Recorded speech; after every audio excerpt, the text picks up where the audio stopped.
And welcome to another episode of the Tar Heels Insider Podcast. I'm your host, Grant Chachere, bringing you all the latest news in regards to your North Carolina Tar Heels.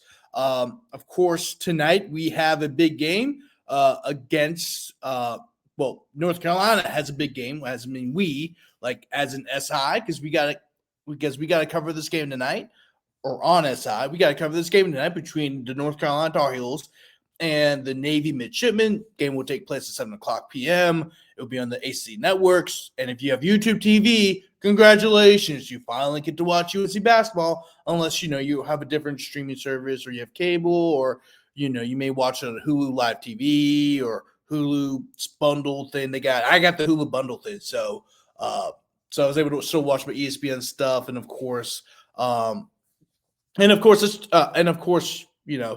but I don't really watch TV, like, guys. I watch a lot of Hulu, Netflix. I don't really watch live TV unless it's like sports, per se. So so it didn't really affect me that much. Although my mom does have YouTube TV, and so all my little brothers, who are at home, whether they're in college, they all go to college. So when that YouTube TV thing happened, they were screwed. So, but I'm glad they get to watch college football and college basketball and whatever they like to watch on YouTube TV. But anyway, speaking of college football, in case you didn't see the big news yesterday, it broke in the middle of the day, and that was Virginia Tech officially hired James Franklin.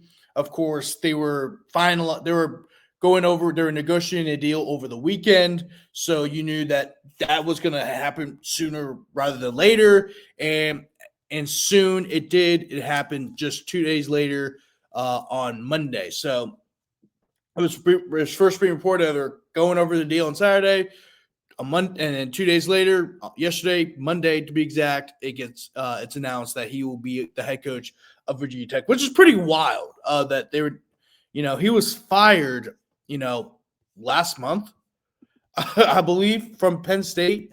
It wasn't that long ago when he got fired. Actually looking up right now. But yeah, he was fired on so the game was against Northwestern. I know he got fired after the Northwestern game. So yeah, that was October 11th. So it's barely been a month. It's been a month and a week, to be exact, since he got fired from Penn State. And so talk about a turn of events. Literally less than a year ago, he led Penn State to the college football playoff semifinals. Then he got out of a job. All right, just shows you how crazy things have gotten in college athletics. Even though, James Franklin didn't have a great record against, top 25. Well, I don't say top 25 plus, but teams in the top 10. He was still overall great coach. He won a Big Ten championship at Penn State in an era where Michigan and Ohio State essentially ran the Big Ten. He's had multiple 10-win seasons at Penn State. He's led them to multiple New Year's Six bowl games. He led them to the Rose twice, the Fiesta and the Cotton, the Peach Bowls. Of all the bowl games he led them to, the only one he didn't lead them to was a Sugar Bowl, which before, obviously, last season was an SEC tie-in if it wasn't a playoff game. So he led them to every single New Year's Six bowl game but one, which was the Sugar Bowl. He was a very successful coach. He had, under his reign, they had 5 top 10 finishes in the AP poll. Very, very successful coach at Penn State. So it just, eventually just everything went off the rails because, it was time. He was there for a long time, but he was a very successful head coach at Penn State. Vanderbilt, he was very successful there too. He finished with a 24-15 record. Yes, I repeat that. A 24-15 record. By the way, just to remind y'all, in his 3 years at Vanderbilt, all 3 years they went to a bowl game, winning 2 of them. They had 2 top 25 finishes in the AP poll. He beat Florida and Georgia twice in 1 year. That hadn't happened in a very long time. They had back-to-back 9-win seasons under James Franklin. Like, James Franklin's a good coach. He's a really, really good coach. Like, yes, he may not be the greatest big game coach in the world, but he's a great coach. He won at Vanderbilt. Like, consistently won at Vanderbilt. Didn't have a losing. The only year he had a losing season was his first year. But guess what? That didn't happen. That only happened because they played in a bowl game. Like, he won games at Vandy when it was harder to do so without the transfer portal and NIL. He's a great coach. And I know this is a North Carolina podcast. And I know this is a North Carolina podcast that's being covered by a North Carolina beat writer. But the reason why he's in this conversation is because he joined the ACC. He got hired by Virginia Tech. Virginia Tech is in the ACC. And UNC is also in the ACC. So how does James Franklin's hiring affect UNC and, of course, the rest of the ACC? So, number one, although UNC will not have to face Virginia Tech to 2027, keep this in mind. The ACC is, I wouldn't say it's dying, but unless things change in the ACC, it might be a dead conference. And if you already look around the conference, right? Florida State and Clemson try to leave. UNC, we know that they're dabbling in maybe whether they should stay in the ACC or not, right? And right now, they're trying to position themselves as a school ready to leave. They already have shown interest in the SEC. It's been a known thing. And that's one of the biggest reasons why they hired Bill Belichick, to show that they're very serious about winning football games. So I think you're going to see multiple schools, Florida State, for example, they're about to go through a coaching change, right? So you're going to see some schools go through some coaching changes. You're going to see some schools maybe hire a big name or two, or maybe not a big name, but a coach who has some sort of cachet where it becomes like they're acting like, we really care about football. I'm not saying Virginia Tech doesn't care about football. They're a football school, right? A very successful football school. Like, growing up, Virginia Tech was a power. They were in a BCS bowl game every single year under Frank Beamer. They went to a national championship game under Franklin Beamer, right? No, I said Franklin Beamer, Frank Beamer, right? And then near the end of Frank Beamer's tenure, they kind of died off, and then it looked like they're doing okay under Justin Fuente, but then it just never kicked off after Justin Fuente's first year. Then they hired Brent Pry. That didn't work. And so, they want to be a great football school. They want to compete with the rest of the ACC. They want to win ACC titles. They're winning ACC titles all the time when I was growing up. So they've always been a football school, but now you add in James Franklin, you're showing to the rest of the country, we still care about football. Like, that's what Virginia Tech's was known for, and they see they're a football school. They weren't a basketball school. They were a football school. Right, well, North Carolina and Duke and to some extent Virginia, well, not really Virginia. It really was to Tony Bennett, for me, at least when I was growing up. But, it was kind of a mixture between football and basketball. But if you look at, like, UNC, Duke, those schools, Wake Forest, right?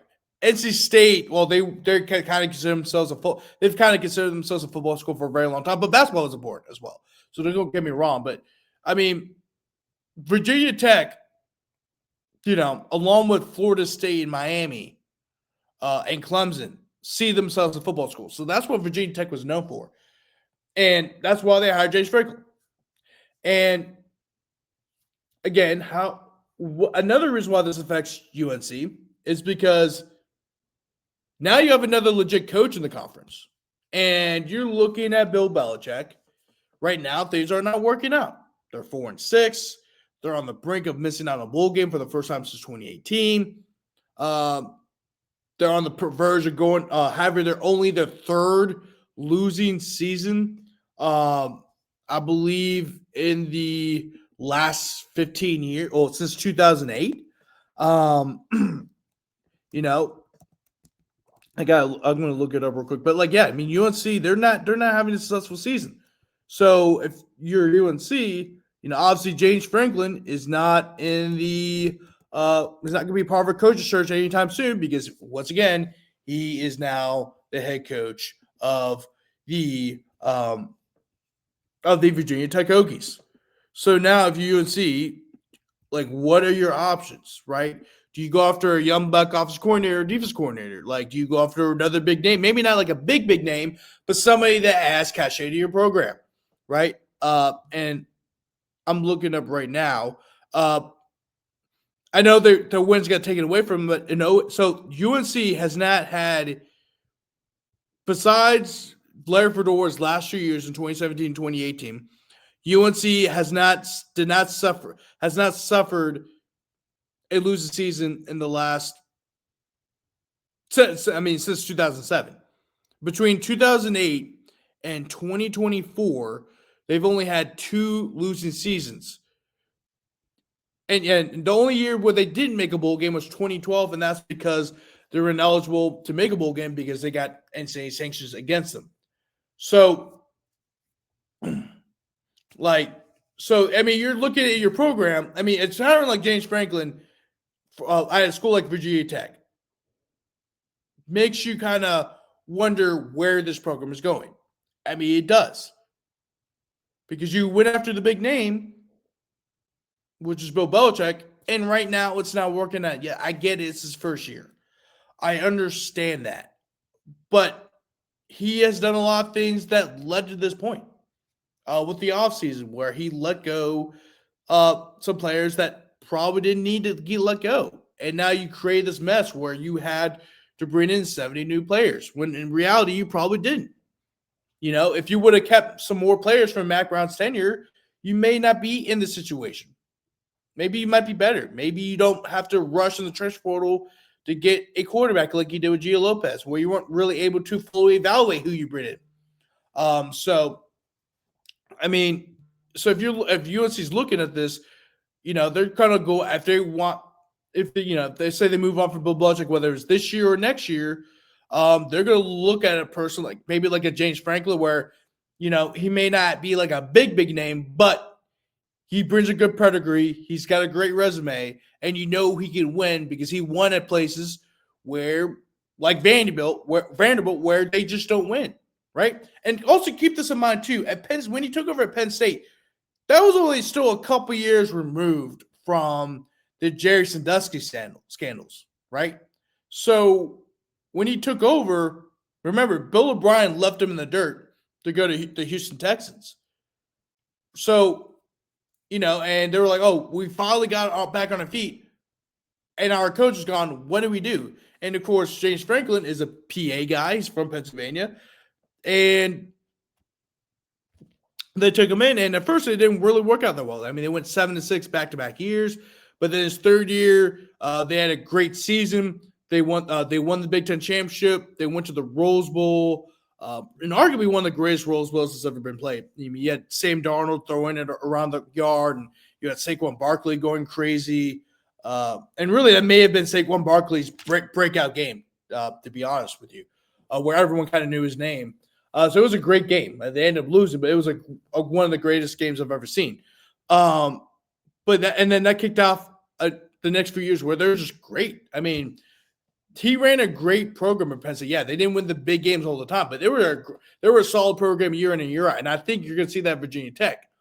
And I think if you have a school like North Carolina, where you want to be seen as more of a football, you still want to be seen as a basketball. So you're always going to be the blue blood basketball program, but you also want to show, hey, we can win football games as well.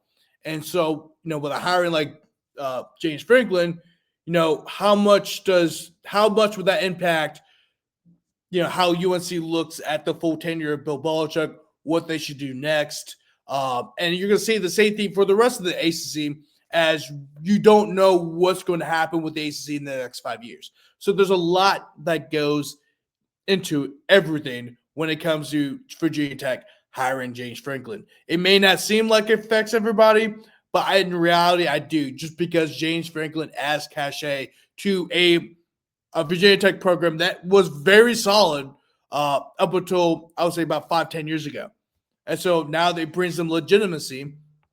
And now you're going to start seeing, now you're going to start seeing a lot of programs like Florida State evaluate what they are looking for in a head coach and Mark Norvell's tenure. Clemson is going to start doing the same thing.